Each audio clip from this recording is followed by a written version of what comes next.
السلام علیکم ورحمۃ اللہ وبرکاتہ۔ عزیزان من، ہمارا آج کا موضوع جس ہستی پر ہے وہ صادق اللہجہ، اولین اسلام قبول کرنے والوں میں سے ایک صحابی رسول خدا،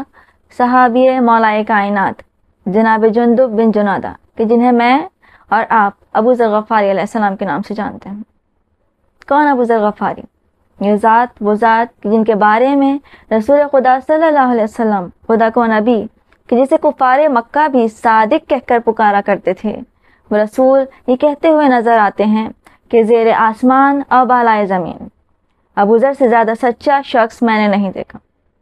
کبھی رسول خدا یہ فرماتے ہوئے نظر آتے ہیں کہ ابو ذر اپنی زہد اور انکساری کی وجہ سے مثل عیسیٰ بن مریم ہے۔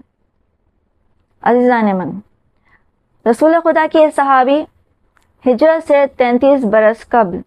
قبیلہ بنی غفار میں متولد ہوئے۔ کتابوں میں لکھا ہے کہ دین اسلام آنے سے پہلے بھی ابو ذر خدا واحد کی عبادت کیا کرتے تھے، اور جب بعثت رسول خدا کے بارے میں خبر پہنچی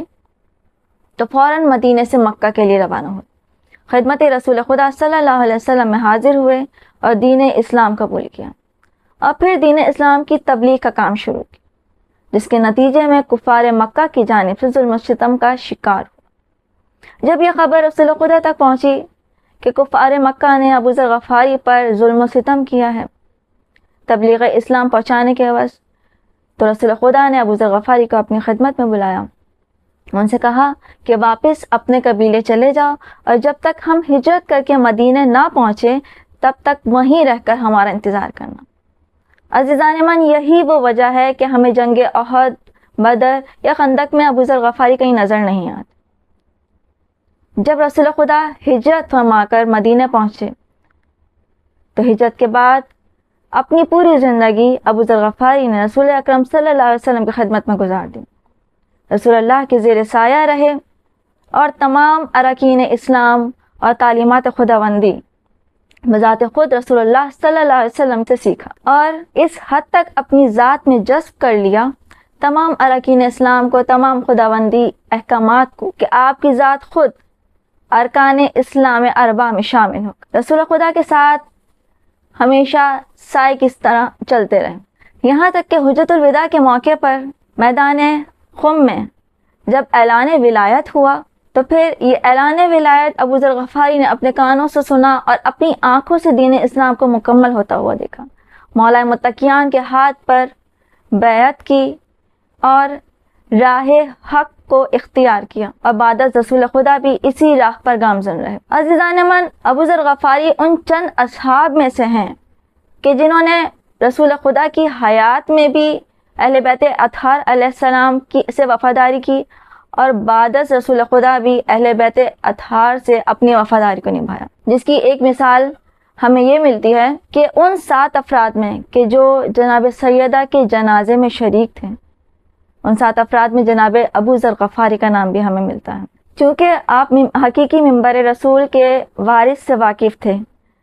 چنانچہ امیر کائنات کے حق غصب ہونے پر آپ کو حکومت سے یہی اختلاف تھا کہ حق کو حقدار تک پہنچایا جائے، اور آپ دن رات انہی کوششوں میں خود بھی مصروف رہتے تھے۔ آپ کو جہاں موقع ملتا 4 افراد کو دیکھتے تو انہیں اکٹھا کر کے اس اعلان کا پرچار کرنا شروع کر دیتے کہ یا ایھا الناس، جو نہیں جانتا وہ جان لے کہ میں ابو ذر غفاری ہوں۔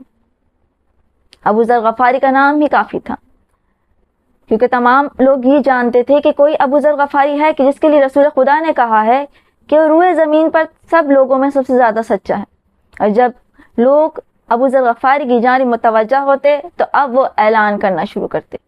کہ میں نے اپنے کانوں سے سنا ہے، اپنی آنکھوں سے دیکھا ہے کہ رسول خدا صلی اللہ علیہ وسلم نے فرمایا کہ من کنت مولا ہو فہذا علی مولا۔ جب یہ بات حکومت تک پہنچی کہ ابو ذر غفاری اس طرح سے احادیث رسول کو بیان کر رہے ہیں کہیں بغاوت نہ پھیل جائے، تو اب حکومت نے یہ حدیث بیان کرنے پر پابندی لگا دی۔ کئی مرتبہ ابو ذر غفاری کو روکا گیا، ٹوکا گیا کہ یہ حدیث رسول بیان نہ کریں کیونکہ اس پر پابندی ہے، اگر اب آپ نے حدیث بیان کی تو آپ کو سزا دی جائے گی۔ لیکن ابو ذر غفاری اس حدیث کا پرچار کرنے سے نہ رکے۔ حد یہ ہوئی کہ آپ کو آپ کے کچھ ساتھیوں سمیت زندان میں قید کر دیا گیا اور کہا گیا کہ اب تمہیں کوڑوں کی سزا دی جائے گی۔ اس پر جواب کیا دیا ابو ذر غفاری نے؟ خدا کی قسم، اگر میری زبان پر تلوار بھی رکھ دیں اور کہیں کہ میں رسول خدا کی یہ حدیث بیان نہ کروں، تب بھی میں اپنی زبان کٹوانے کو ترجیح دوں گا اور رسول خدا کی حدیث بیان کرنے سے خود کو نہ روکوں گا۔ رسول خدا کی اس حدیث پر عمل کرنا، مولا متقیان علی ابن ابی طالب علیہ السلام کو حقیقی وارث منبر جاننا اور اس کے دفاع میں بیعت خلیفہ وقت سے انکار، یہی کچھ وجوہات تھیں، تنازعات تھے کہ بار بار انہیں جلا وطن کیا گیا۔ آخر میں جب خلیفہ سویم نے جلا وطن کر کے ابو ذر غفاری کو ربضہ کی جانب بھیجا تو اس قدر سختی تھی ان کے اوپر کہ کسی کو بھی ان سے ملنے کی اجازت نہ تھی، اور حکم یہ سنایا گیا کوئی انہیں الوداع تک کہنے نہ آئے۔ یہ حکم تو سنایا گیا، لیکن مولا متقیان اپنے دونوں شہزادوں مولا حسن و حسین اور اپنے خاص صحابی عمار یاسر اور عقیل ابن ابی طالب کے ساتھ ابو ذر غفاری کو الوداع کہنے آئے۔ سب سے الوداع لے کر جب ابو ذر غفاری اپنے گھر والوں کے ساتھ جانب ربضہ چلے، ربضہ کی راہ میں انتہائی مصائب و آلام، سفر کی تکالیف اور فاقوں کی وجہ سے پہلے آپ کے بیٹے جناب زر علیہ السلام اور اس کے بعد آپ کی زوجہ جنہیں ام زر کہا جاتا ہے آپ کا ساتھ چھوڑ گئیں، اور پھر آخر تب ہوا کہ جب جناب ابو ذر غفاری بھی اس دار فانی سے کوچ کر گئے۔ اس سفر میں آپ کی آخری ساتھی جو آپ کی کمسن دختر تھی، آپ کا بے سر و سامانی کے عالم میں لاشا دیکھا تو سر راہ کھڑی ہو کر قافلے والوں کو روک روک کر یہ کہتی تھیں کہ صحابی رسول کا انتقال ہو گیا ہے۔ وہاں سے گزرنے والے قافلوں میں موجود مالک اشتر نے آپ کو غسل و کفن دیا، اور آج بھی ربضہ کے مقام پر موجود مسجد ابو ذر غفاری میں آپ مدفون ہیں۔ اختتام میں ہم بس یہ دعا کرتے ہیں کہ جس طرح سے حضرت ابو ذر غفاری نے اپنی پوری زندگی محمد و آل محمد کی پیروی میں گزاری،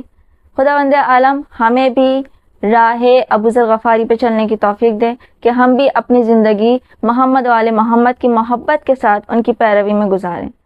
اور آخر میں یہ دعا ہے کہ خداوند عالم وقت کے امام کے ظہور میں تاجل فرمائے، اور جس طرح سے ابو ذر غفاری اپنے وقت کے امام کی حمایت حاصل کرنے میں کامیاب ہوئے، اسی طرح سے ہم بھی اپنے وقت کے امام کی حمایت حاصل کرنے میں کامیاب رہیں۔ والسلام ورحمۃ اللہ وبرکاتہ۔